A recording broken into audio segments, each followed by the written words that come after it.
How did I end up so far from home? What I've come to realize is that learning is the most astonishing and wonderful thing that human beings have come up with. Learning makes us different from everything else in nature. Some bits of nature can do a little bit of learning, but not like human beings can do learning. And learning is the richest and most exciting thing we can do. The problem is that so many young people in the world today are locked out of learning. They're in school, they're being told things, they're acquiring knowledge, but they're not learning. And without that connection with learning, they're bored, disengaged, and not making progress. And our aim is to reconnect all those young people with the power of learning. Here in Frutia, what we're trying to do is to give them the capacity to endlessly reinvent what they do, helping teachers reimagine learning, because that is what has the most powerful effect on children's learning in the long term. My name is Paul Collard. I'm Chief Executive of an international foundation based in Newcastle in England called Creativity, Culture and Education. And what we at CCE have argued for more than a decade in working around the world is that the way to reconnect children and young people to learning is to reconnect them to their own creativity. Our model generally pairs artists and teachers, placing them together in the classroom to work with children, to reinvent learning, to co-create activities and projects which deepen and improve the experience of education for all. And these partnerships have been powerful and effective and have improved attainment, well-being and attendance in thousands of schools around the world. And what is heartening is that the need to reconnect children and young people with their creativity is now gaining widespread international support.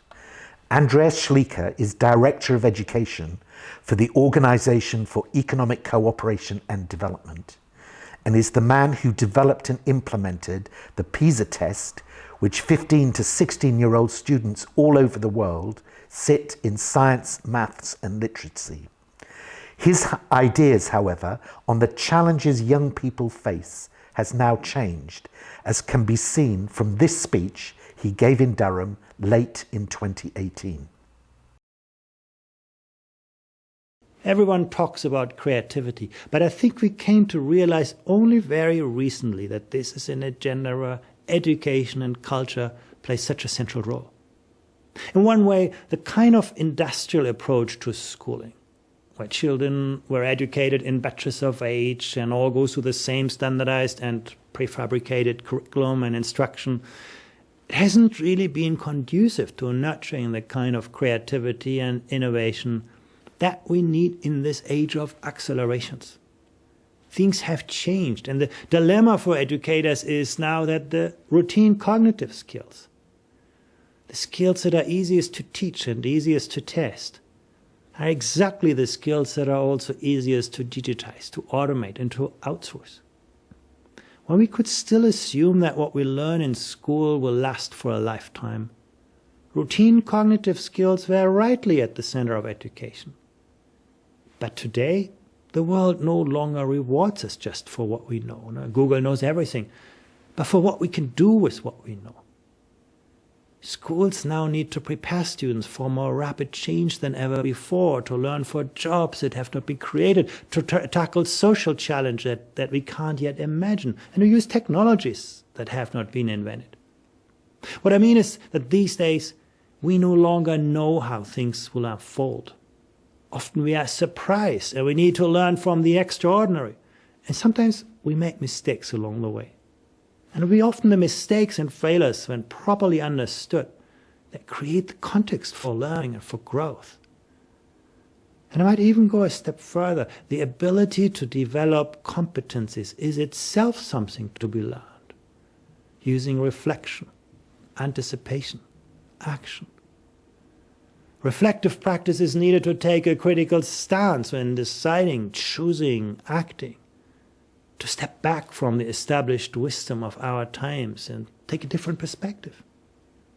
Anticipation mobilizes cognitive skills such as analytical or critical thinking. To foresee what might be needed in the future or how actions that we take today might have consequences for the future.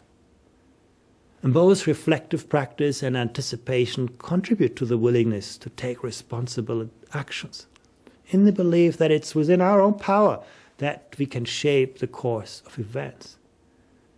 Tomorrow's employees are probably going to work in very small organizations, using digital platforms to create new products and new services. And future jobs are likely to pair computer intelligence with the creative, social, and emotional skills, the attitudes and the values of human beings. It'll then be precisely our capacity for innovation, our awareness, and our sense of responsibility that will equip us to harness machines to shape the world for the better.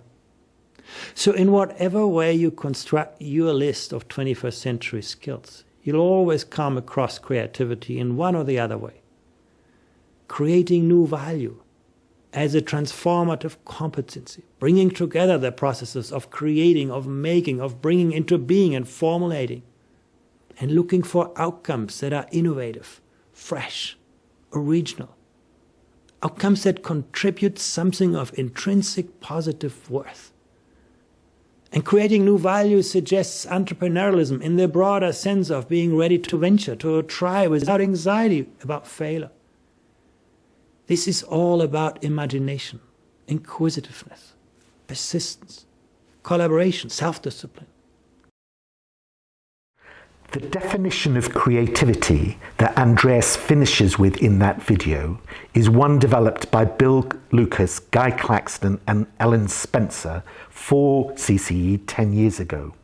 We needed a definition of creativity that artists, teachers, children and young people could understand, and the team from Winchester came up with the 5 habits of creative learning. They are to be inquisitive, persistent, imaginative, disciplined and collaborative, and developing these habits of learning in children and young people lies at the heart of all our international programs. We have learnt that these creative learning habits of mind remain valid across cultures and across continents because they are related to how we learn, which is true of all humans, and hence at the heart of the incredible diversity of children and young people across the world is a deep human commonality, creativity.